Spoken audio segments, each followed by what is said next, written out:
Hello, everybody. Welcome to the HEA event on Hawaii's fiscal transfers. So we will be beginning in about 1 minute, so stay tuned.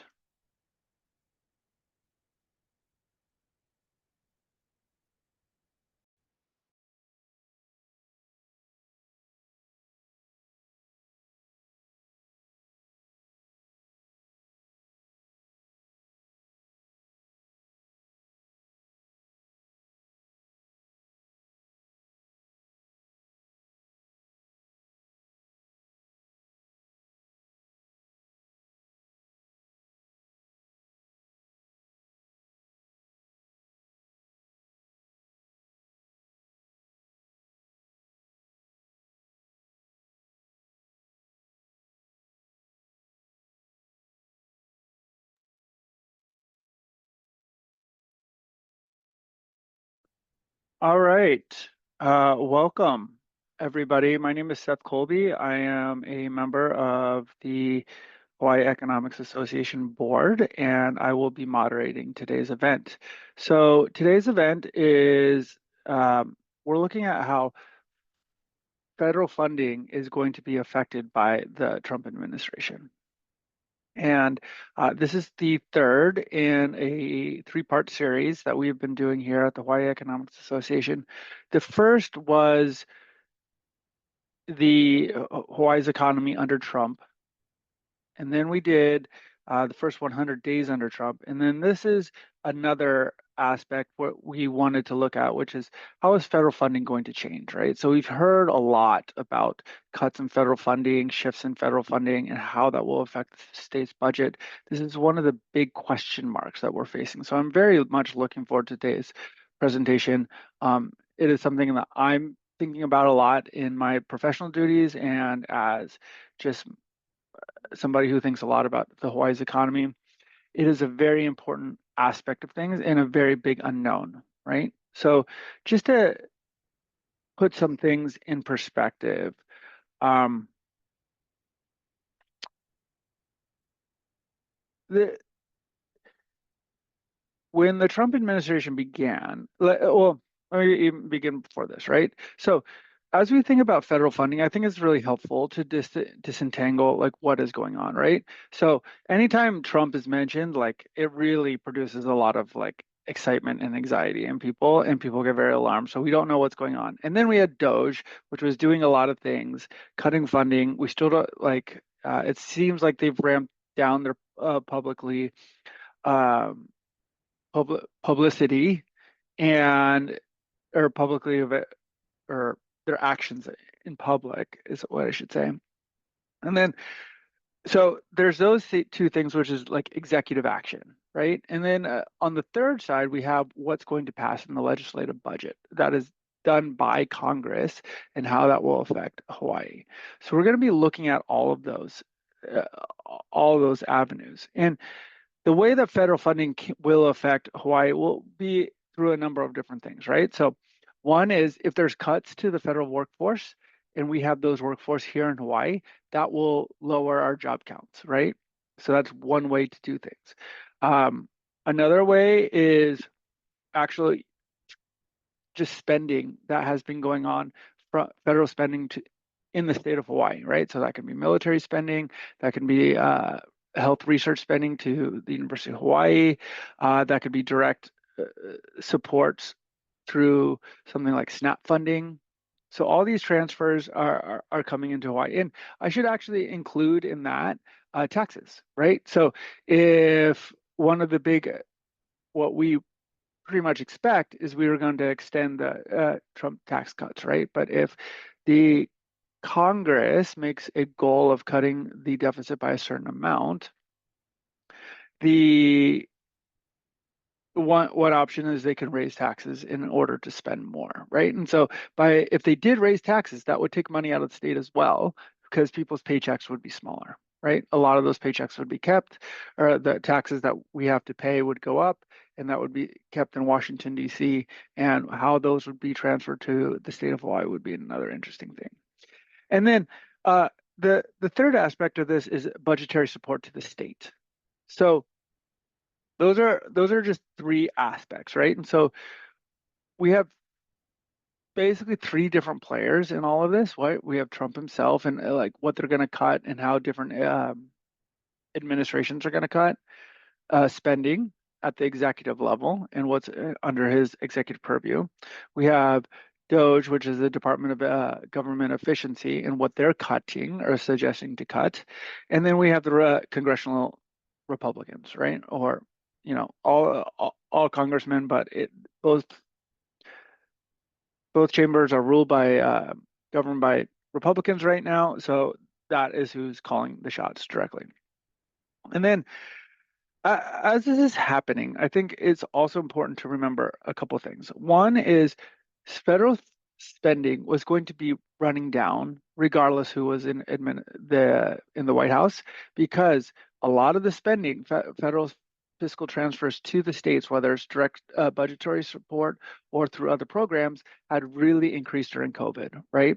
And some of the COVID money is still within our budget today, and that was going to run out. Some of the decisions made by the current administration has accelerated that or just cut it off completely, but that is one aspect. So we would expect the federal funds to decline over time. The other thing that's really happening is the pressure happening at the federal budget is increasing significantly. So what does that mean? It means that the federal government just has less fiscal maneuver room than they did before. So right after the financial crisis in 2009, they were able to dramatically increase spending, and they experienced low interest rates, right? Now the interest rates have come up, and that means the interest rate payments that the federal government has to pay has gone up as well. This means that the interest rate payments has surpassed military spending and is very much squeezing the federal budget. So, and what that means is, yes, you can increase the federal budget, but there's only so much the bond market will be willing to bear. And at what point, if you borrow more, the rate on interest will go up, which aggravates the budget situation even more, right? And so you have some congressional Republicans and Democrats that are very concerned about this, and they want to cut spending or raise revenues through higher taxes.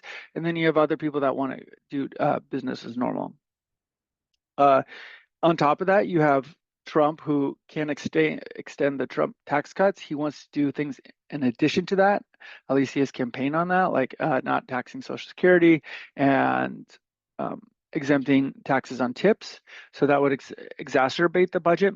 So all this is going on, right? And so if they lower taxes and they want to keep the budget deficit manageable, they're going to have to cut federal programs. And that's what we're going to talk about today.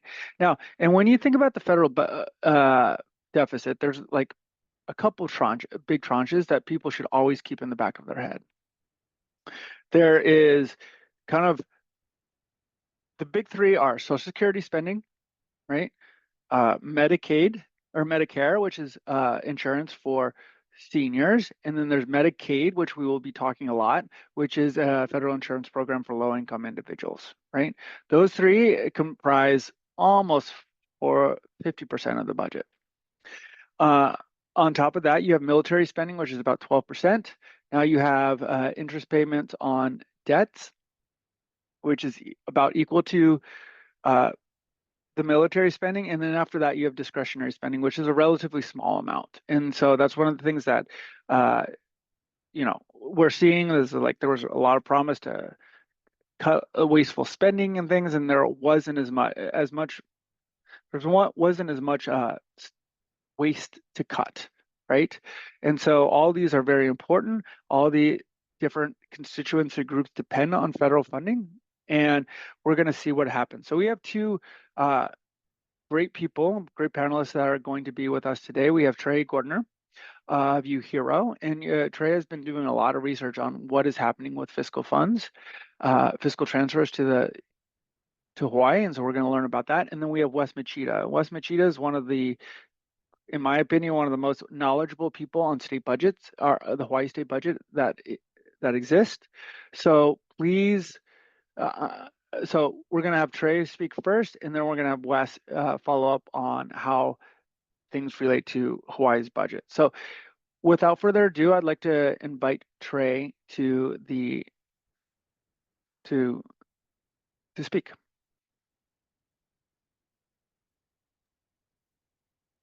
Thank you very much. I'm so sorry. Oh, Hi, no Trey. trouble. We're excited to have you begin. I just wanted to go ahead and before we get this exciting conversation going, acknowledge our sponsors, our corporate sponsor Tradewin Group, and our event sponsors, Narrate Hawaii and Hawaiian Electric, who have made help to support today's event and some of our others. So mahalo to them, and we're excited for you to get started. Thank you, Trey. And as I get started, I just want to say, when I learned that I would be sharing the stage with Wes, I had to change my plans a little bit because I said, well, he's going to, cover everything there is to know about the state budget. And so I decided to come at this from a different angle, so as not to duplicate anything, and to speak instead about two aspects of UHERO research: federally funded public sector jobs and direct assistance payments. So as Seth said, I'm Trey Gordner, policy researcher at UHERO, and let's get started with the federally funded public sector jobs. Why public sector? For two reasons. One, it's frankly easier to get data on the public sector at the federal, state, and local levels, but also we see it as the more actionable than the private sector. And so as we are looking ahead and thinking about the information that decision makers, policymakers, and also nonprofit funders will need to understand what's changing, particularly in social services, and how to compensate, this is a really important aspect of the discussion, we think. So I'm going to walk through both direct and indirect employment. The direct federal employment is what you probably think of. That is federal employees, people who receive their paychecks from the federal government. And then there's the indirect federal employment, which is employees of the state and local governments that their salaries are funded by federal funds. So on the direct side, I'm just going to go through, kind of highlights what we did, what we found, what it means, and then I'll show you a table and talk in a little more detail, and I'll kind of use this pattern throughout my talk today. So what we did, we reconciled three different sets of official employment statistics from the Office of Personnel Management, the Bureau of Labor Statistics, and a specialist database for the military. We compiled official policy statements from the federal government about what their plans are related to percent decreases or raw numbers of decreased headcount at all of these agencies. And then the major assumption that I place in bold here is that we attributed the national reductions to Hawaii. So we assumed that if there was a 2% cut to an agency announced nationwide, that there would be a 2% cut in Hawaii. You don't have to keep those assumptions with us. You can see in the table and kind of think through it for yourself, but I want to note this is where we get our numbers. So what we found is that federal civilian employment could decline by 7%. So if we accept at face value all of the announcements related to employment cuts at the federal level, we'd see our civilian workforce decline by 7%. That's about 2,300 jobs. It's very sensitive to military civilians, as you can imagine, because the base is so high. So I'm not talking about active duty. I'm not talking about reserves or even National Guard. I'm talking about civilians who work at the Department of Defense or at any of the branches. And those are slated for a 6% cut. So because the base is so high relative to all of the other agencies, that's contributing most of the actual numbers to this 7%. But we've seen this supported by labor statistics since last year. So March 2025 compared to March 2024, we're down about 700 jobs in federal government employment in Hawaii specifically. So we've already lost about 2% If all of the announced cuts carry forward, it could be up to 7. So just to place that in perspective, job losses of 2,300 would be comparable to HEA, not in the sense of people being displaced or anything, but in the sense of the economic impact. That's about how many jobs were lost as a result of the wildfires and that they're working to recover. Importantly, it would likely swamp any job growth that we would see in other sectors. And you can read more about this in our forecast report, which came out today, where we are projecting a mild recession in part for these reasons. There are some unknowns related to this. One big question is, to what extent will this reduction be early retirements versus layoffs? If it's early retirements, you might see less of a macroeconomic effect because people have their pensions and so forth. If it's layoffs, it'd be more of a shock for these people and for the economy as a whole.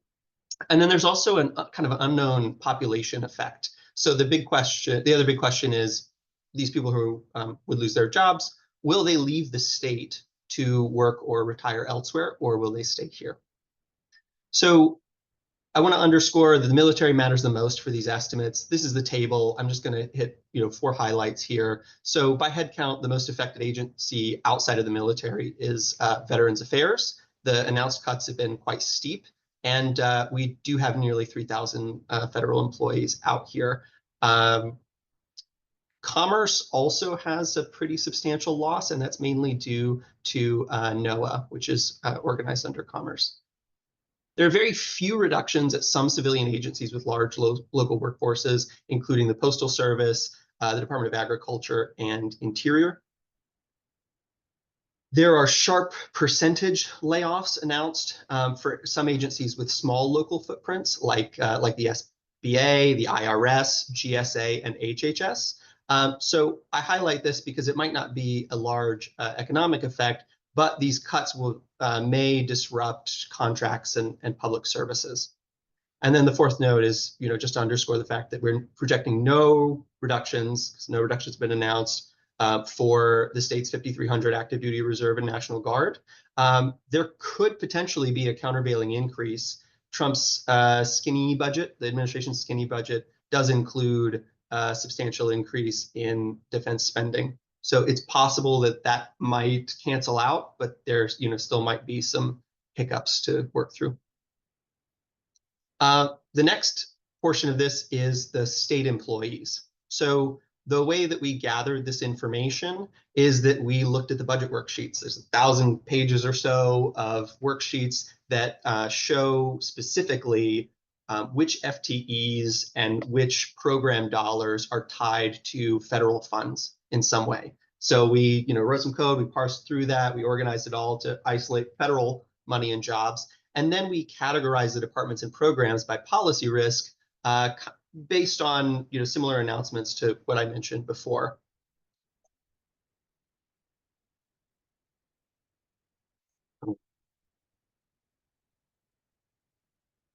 Sorry, my computer lagged a bit there. So, what we found, about 7% of the executive branch are federally funded employees, about 3,400. Notable number at risk. About 80% are located in what we categorize as high policy risk departments, and the top 3 departments by headcount are DHS, DOE, and DOH. If you're wondering how this is even possible, bear in mind that many federal programs, especially assistance programs, the way that they're structured is that they are federally funded, but they are administered by the states. And a relatively small federal workforce in DC, usually or potentially out in the regions, oversees and monitors that administration.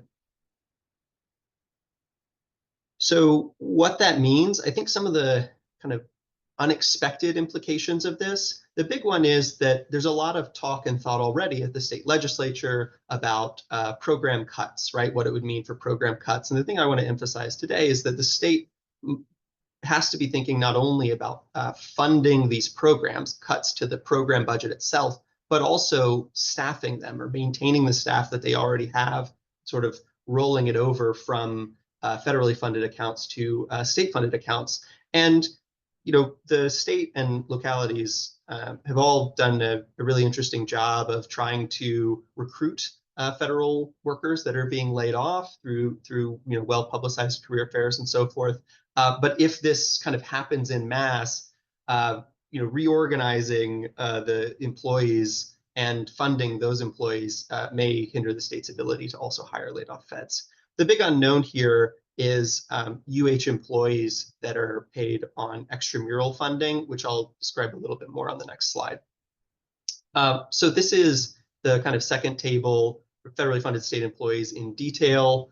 7 out of 10 high-risk employees are in just these top 3 departments. So 80% of all employees in kind of high policy risk departments, these top 3 have 70%. And DHS administers federal social spending, which is slated for significant reductions. DOE administers federal education spending, and the US Department of Education has already been largely eliminated by executive order. And DOH administers federal public health spending, with many pandemic preparedness and other grants already canceled by HHS. We anticipate more to come. The kind of next category is these that have a very high share of federally funded jobs, but not necessarily a high headcount. So DLIR runs unemployment insurance and workforce development programs, which are heavily subsidized by the federal government currently. The State Department of Defense is the National Guard and also the Youth Challenge Academy, again, heavily supported by the federal government. And possibly surprising to some people, the Attorney General's office has quite a large percentage as well. And this is primarily due to child support enforcement, which is administered by ACS out of HHS. And the kind of third and last note is, this number for UH, we have been unable to date to get good head counts for the number of UH employees that are funded by extramural funding. This has big implications for me. I am a researcher at UH on extramural funding, so I am one of these. But we're talking about hundreds of millions of dollars in competitive grant funding, and so the actual amount is likely hundreds here.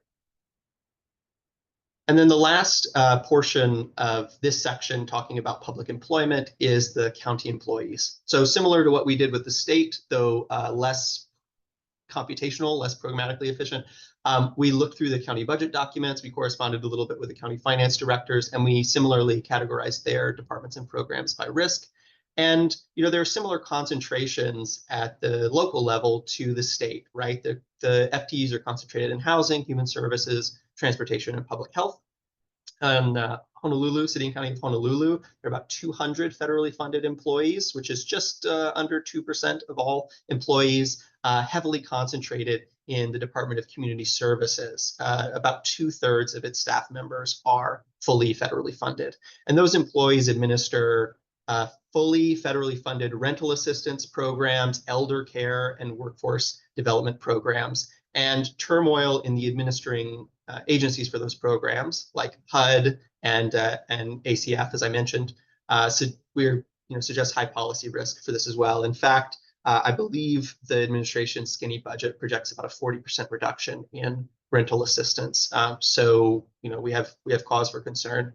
And then in Maui County, which is the only other county for which data was available, they have 118 FFEs, about twice the concentration. We think that's probably due to temporary surges associated with the Maui wildfires. But MEMA is interesting. The Maui Emergency Management Agency presents a unique risk because while it doesn't have any federally funded employees, it receives 97%, $104 million of its operating budget from federal sources.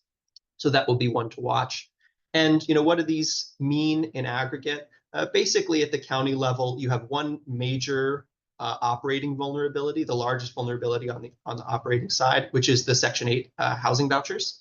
And then we didn't look as closely on the capital side, but we know for a fact that it's really the transportation funding that flows through the Highway Transportation Trust Fund and so forth that could be a challenge for counties to replace because infrastructure as some people know on this call, is very, very expensive. And as I said, we weren't able to get the data in time for Kauai and Big Island.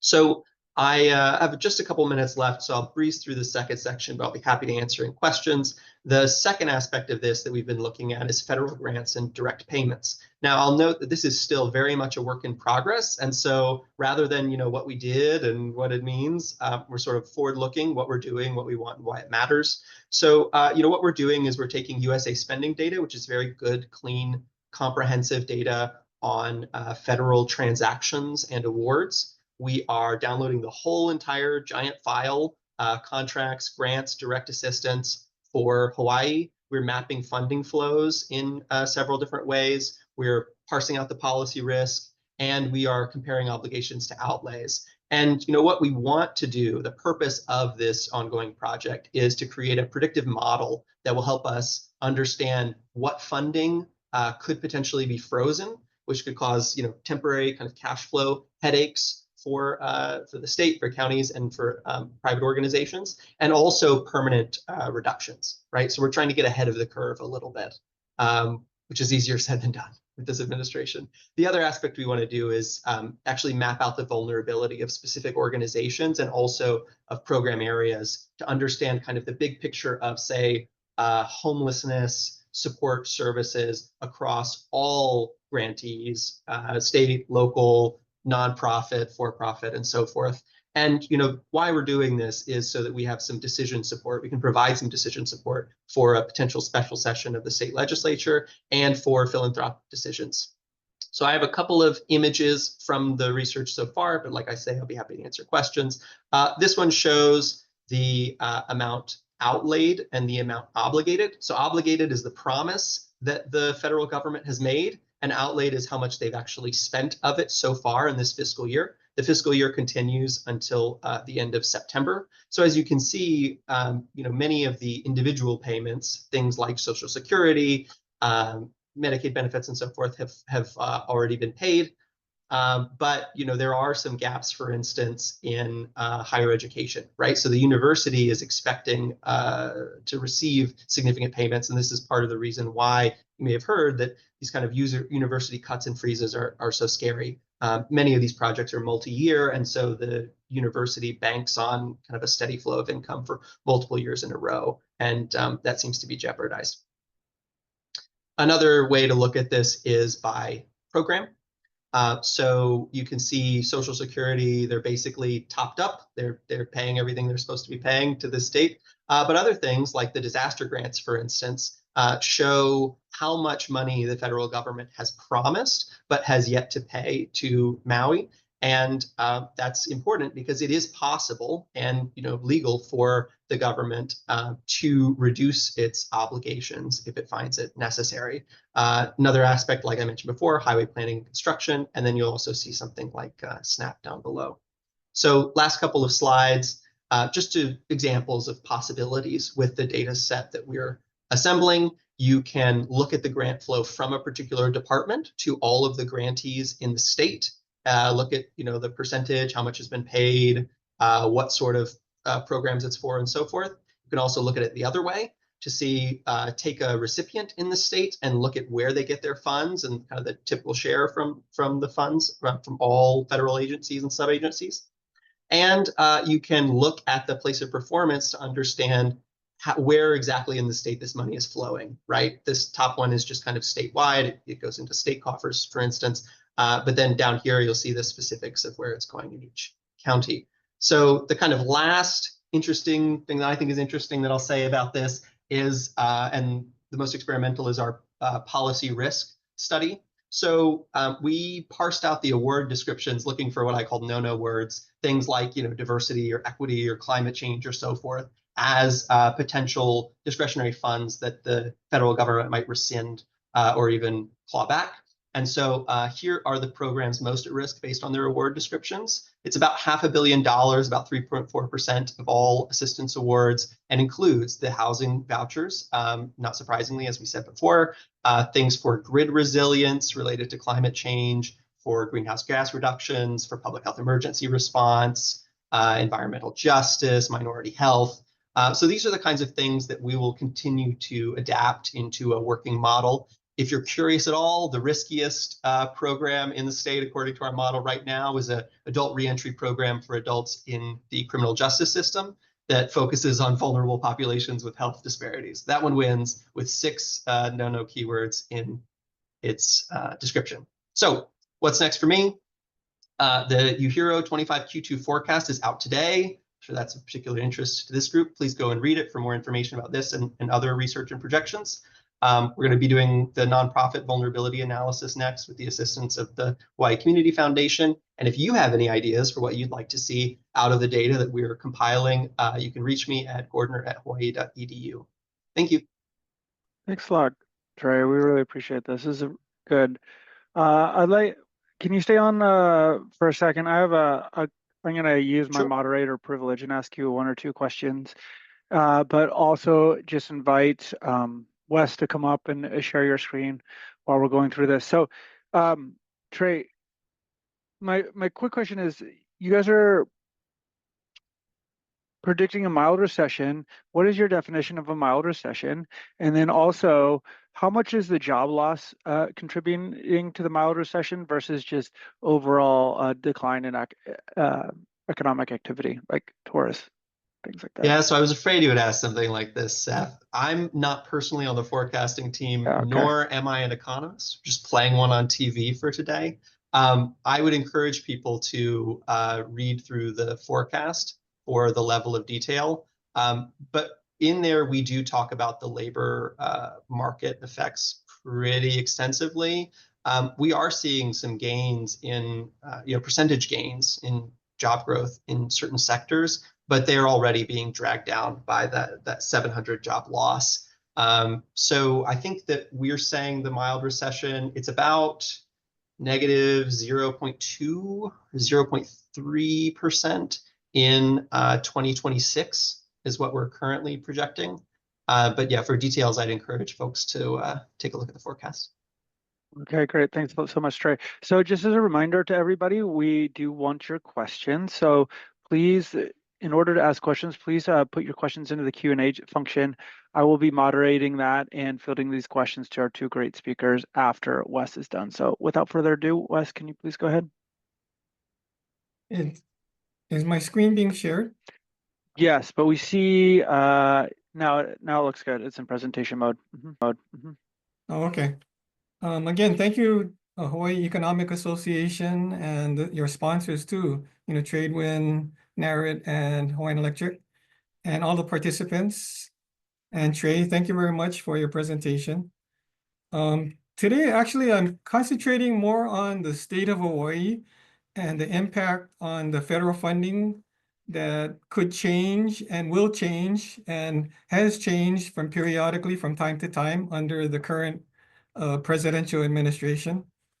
But I wanted to take a look at what has been provided thus far in terms of information from the federal government. And my presentation will focus in on that and the impact that it could possibly have to the state of Hawaii's budget and to all of the residents and citizens. What I tried to do earlier on back in April, a month ago, there's this federal funds information for states. It's a separate organization from the federal government, and they do a lot of research and analysis on the federal budget and possible proposals to those budget reductions.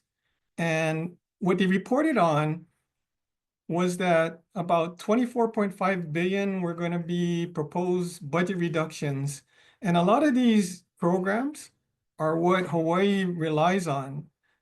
The Administration for Children and Families, Substance Abuse, CDC, Center for Disease Control, Health Resources and Services Administration, and Administration for Strategic Preparedness. So I wanted to get some idea as to what may possibly happen. But as maybe many of you know, the President's administration through the Office of Management and Budget had released their proposal to Congress last week on May 2nd. And this next slide are the appendices from that particular proposal. And what's interesting about this is, and maybe I should go over some of the definitions before I go through the details on this. Discretionary spending is federal spending that must be appropriated by Congress every year.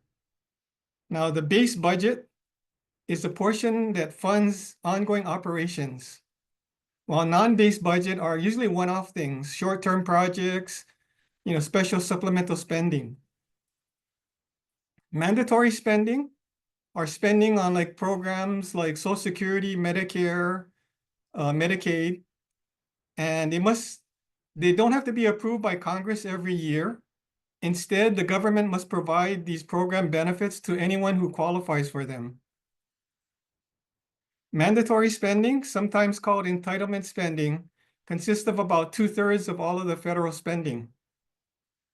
And much of the discretionary spending represents salaries and benefits for government employees, both the military and civilian, like Trey had provided in his presentation.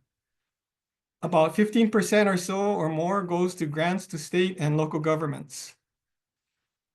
Budget reconciliation is a fast track process that allows Congress to make changes to spending, revenues, and the federal debt limits. Now, in terms of looking at this table on table 1, if you look at the base discretionary spending, that's $1.613 trillion that was enacted by Congress in 2025.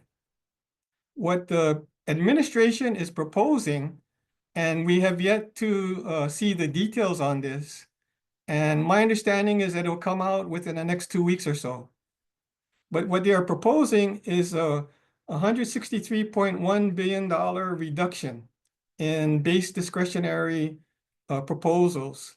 So it goes from 2025 to 2026, from 1.6 trillion to 1.45 trillion. But that has to be reviewed by Congress, and then Congress will determine the final budget that would be enacted. Now, I know it was mentioned before, but defense spending or military spending was increased, whereas a lot of the reductions were in other areas.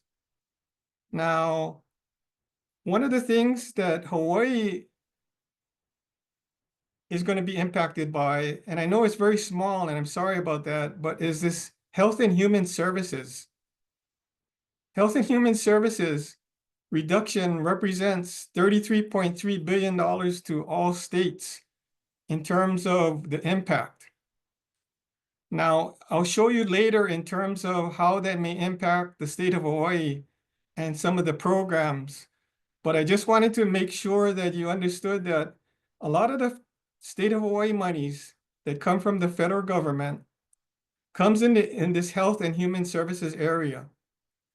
And it represents about maybe 70 to 80% of what the state of Hawaii receives in the way of federal funding for its budget.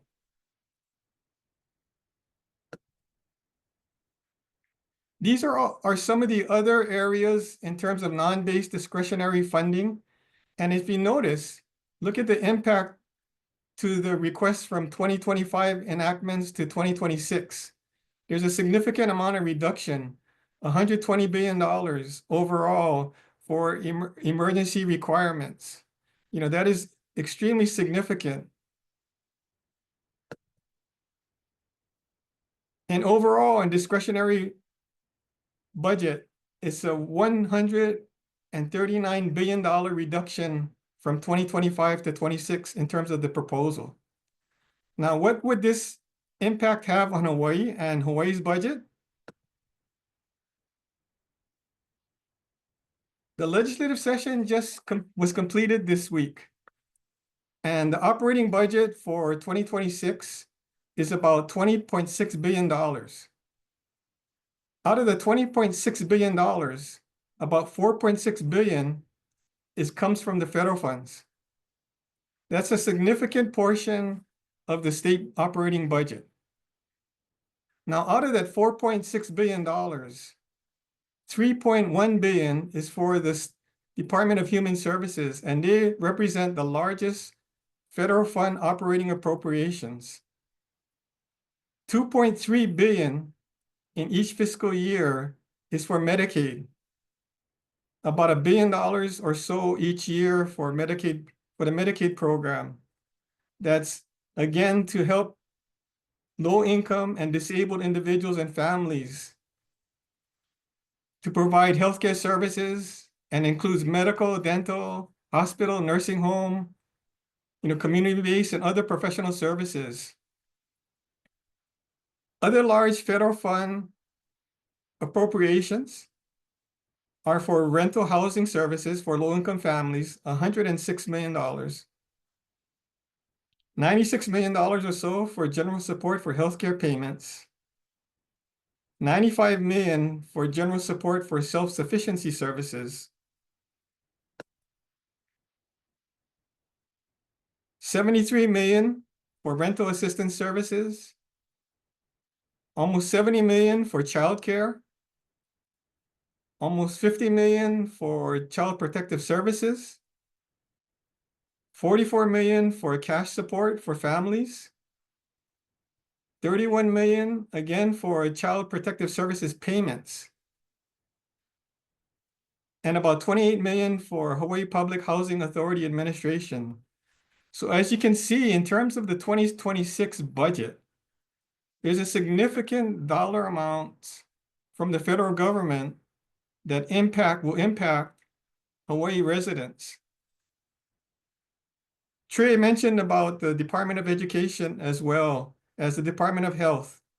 Those will receive or is anticipated to receive about $347 million or $348 million for 2026. Health authorization for federal monies, again, is $172 million. And it's questionable in terms of how they would be impacted. When you saw originally on the $163 billion reduction to health and to the overall proposal, that will definitely impact some of these programs in terms of how much and what percentage. That will be worked out in the details and with Congress. And the State Department of Transportation, they receive a lot for infrastructure investment capital improvements of $663 million or so is anticipated for 2026.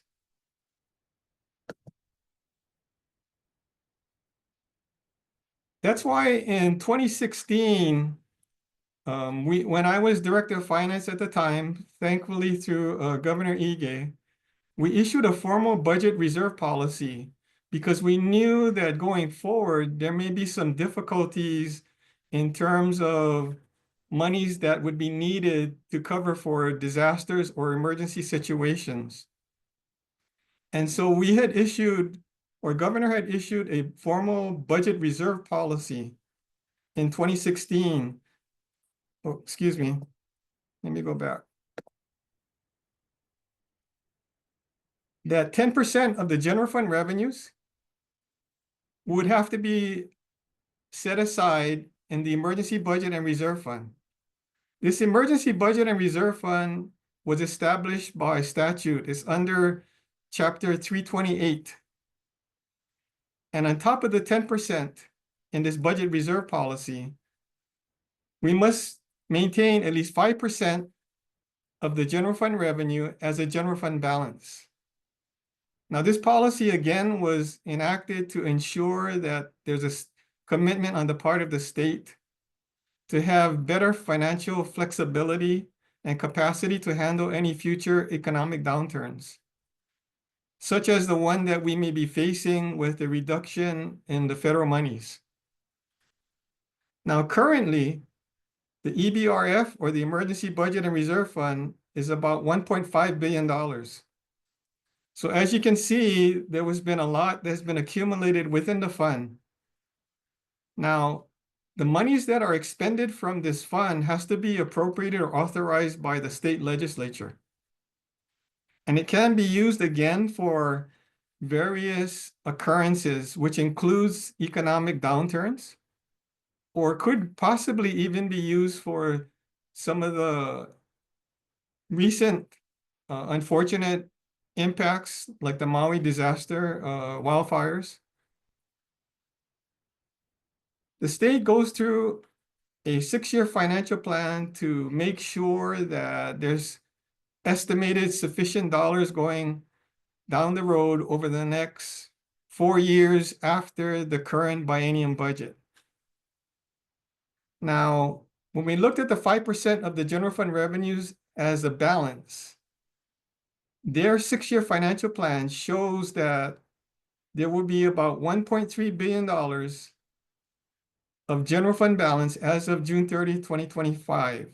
So at the end of this fiscal year, there's anticipated to be about $1.3 billion in excess general fund balances. Now that's over and above the emergency budget and reserve fund. There are 4 state programs that make up almost 50% of the general fund budget. And the general fund budget as of 2026 will be $10.3 billion. Those 4 programs are Medicaid, which is a little over $1 billion, the health benefits, and the retirement benefits for the state and county employees and retirees. That's about $1 billion plus for each of the programs. And then debt service payments for the bond issues. Those bond issues are to cover a lot of the infrastructure needs and other long-term fixed asset needs of the state. The debt service payments are to pay bondholders for their holdings, their bond holdings. And the debt service payments currently is almost $1 billion as well too. Now, what does this mean in terms of for Hawaii? Now, since state government receives a significant federal funding from the Health and Human Services area, as shown in the previous slides, if the current proposed reduction percentage of 26.2% by the President and OMB is applied to Hawaii state government, then there's a potential reduction of more than $800 million to Hawaii's $3 billion authorized budget to the Department of Human Services. Now, anything can happen between now and when the actual approval of the federal budget occurs, and which could occur anytime, between now and October. And of course, there's going to be other impacts as well too. But I just wanted to show the potential to the highest or the greatest amount in terms of the monies that are given to Hawaii state government, and that is to the Department of Human Services. Now, during this legislative session, my understanding that there was $200 million that was set aside as a portion to be used in case there were federal reductions, and more may be needed. And that's why there's a potential for a special session that may or may not occur depending upon what happens with Congress. That's the end of my presentation, and I'll be happy to answer any questions that anyone may have. Thanks, Wes. Thanks, Trey. Wes, can you turn on your camera and we will begin with a discussion of everything? So this type of federal spending, Wes, this is all Medicaid. So like, I know you use the Department of Health and Human Services, but I know there's a bunch of programs within that. And are we talking about Medicaid mainly? Mainly about Medicaid, because that's the Yeah. that's the largest recipient of federal monies. Yeah. And who are the beneficiaries of Medicaid? Those are the low-income families Yeah. and those disabled and possible, disability related residents as well too. So that's my understanding is a significant portion of the population in Hawaii. Okay. Interesting. If And do we if have I any idea? may, Yeah, Go ahead. I just recently heard the numbers about this, so they're top of mind. I was told that 30% of adults in Hawaii are on Medicaid, 50% of kids, so it amounts to about 40% of the entire population. 50% of the Kids. children in Hawaii are on Medicaid. Wow, That's right. That's astounding. That is astounding. Yeah. What are like the cut? Do you know, Trey, what the cutoffs are for like Medicaid? Like my understanding, Medicaid is large because it was like part of the Obamacare extension. But do you know? Can you provide us a little bit more details on that? I can try. I'm by no means an expert in Medicare and Medicaid. It's an enormous and complicated federal program. Yeah. But there have been a couple of landmark extensions. The first, as you mentioned, was under President Obama, and then there was also a considerable expansion of the rolls during COVID to make sure that kids, but also adults, had access to healthcare during the pandemic. And HHS did roll some of that back, but I'm not positive that I don't know to what extent the state sort of backfilled that or extended or something in a way that allowed more people to stay on the rolls than might have before the pandemic. And let me reiterate that, Seth, $2.3 billion comes from the federal government mainly for Medicaid, and the state puts in $1 billion or more. So you're talking about $3 to $4 billion out of a total of $20 billion state budget. That's significant. That doesn't even include salaries. Now, salaries is a significant portion of the state budget, but it doesn't even include salaries. Yeah, the kind of two possible policy choices that I've heard being discussed are to change the share of, because it's a cost sharing program. So feds pay 72%, state pays 28% right now. They could theoretically reduce that share and force the state to make up more of the gap. The other possibility would be a change in the eligibility requirements such that you reduce the overall rolls. It'll be interesting to see. Obviously, these are big numbers with big implications for the state budget, but also, Speaker Johnson has been on the record saying that major cuts to Medicaid are not on the table when they're the only way to square this circle. But what that tells you is he doesn't think he has the votes to do anything really significant to Medicaid with the majority as tight as it is. So it'll be very interesting to watch what actually comes out of that. Yeah. So if I just interpreted what you said, Trey, and like kind of what it was, so it's like 800 million is like the worst it can get. And then we're in reality, we would expect something like that's the worst case scenario, and then probably would be less than that. Well, you mean in terms of the 26.2%, if they were to mirror what the federal reduction was for that program and applied it to the state across the board, the states across the board, then yes, it would be potentially about an $800 million reduction. Yeah. Just Wes, I'd love to get your opinion on this.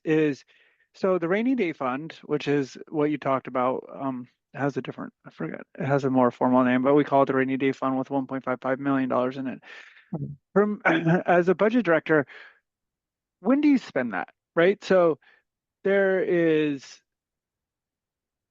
unexpected blips to your budget, which are, due to economic downturns, things like that. But then there's like changes to ongoing recurring expenses, right? So presumably if they did cut Medicare, this would be happen every single year going forward, right? So using a temporary source to fund a permanent cost seems weird to me. So how do you think about that? Well, no, that's a good question, because if it's ongoing, depending on how far they take this and how long it's taken, it could have a major impact. There's budgetary policies that could be enacted in the state that we actually used when I was budget director. And those are restrictions on spending. So you could impose hard restrictions or contingent restrictions and then see how things progress during the year and then can be released if things, turn better than what is anticipated at the beginning of the year. But there's, certain state policy decisions that could be made internally to help along for that particular year, but going in the long term, it may be extremely difficult. But that's why, we set up the budget reserve policy back in 2016 because we knew that things could happen down the road and funds may be needed to make sure that the services were sustainable. Yeah. Okay, good. So we have like a general question. Do you think do you believe that the legislature passed a budget that adequately considers these likely scenarios? Is that a question for me or Trey? Probably for you, Wes, because you're the budgetary whiz. It's difficult for me to say because, I work for the legislature too now. Yeah. And, I work part-time for just to be, um, for disclosure purposes, I do work part-time for the legislature. And so, I think that they tried to do what they could without reducing services, setting aside 200 million, like I mentioned before, is a good start. I believe potentially more may be needed down the road, but a lot depends on what the actual, what Congress will do. But if I were to guess, I would say more needs to be done. Yeah. And that's why, and essentially everybody expects that, right? And that's why they're expecting a extra session Right. later That's this why year, they're right? anticipating Yeah. a potential special session. Yeah, and the reason that people can't do it now is because it's impossible to make decisions based on numbers that don't exist. And the federal government needs to decide what numbers exist first. Exactly. And, that will obviously be done after Congress. And they'll have up until October, to decide really, I mean, technically. And so anything can happen between now and then. And, that's another, what is that, 5 months or more away, potentially.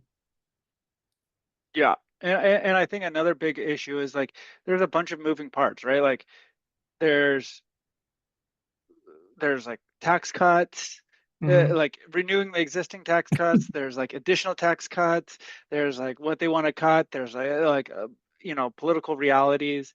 So, and my understanding is they want to do everything with one vote, right? With this budget reconciliation, because uh, they don't have I they're not heard going that to do 3 too. or 4 bills, right? And they Yeah, have very, that's what I heard too. They yeah. want to continue on.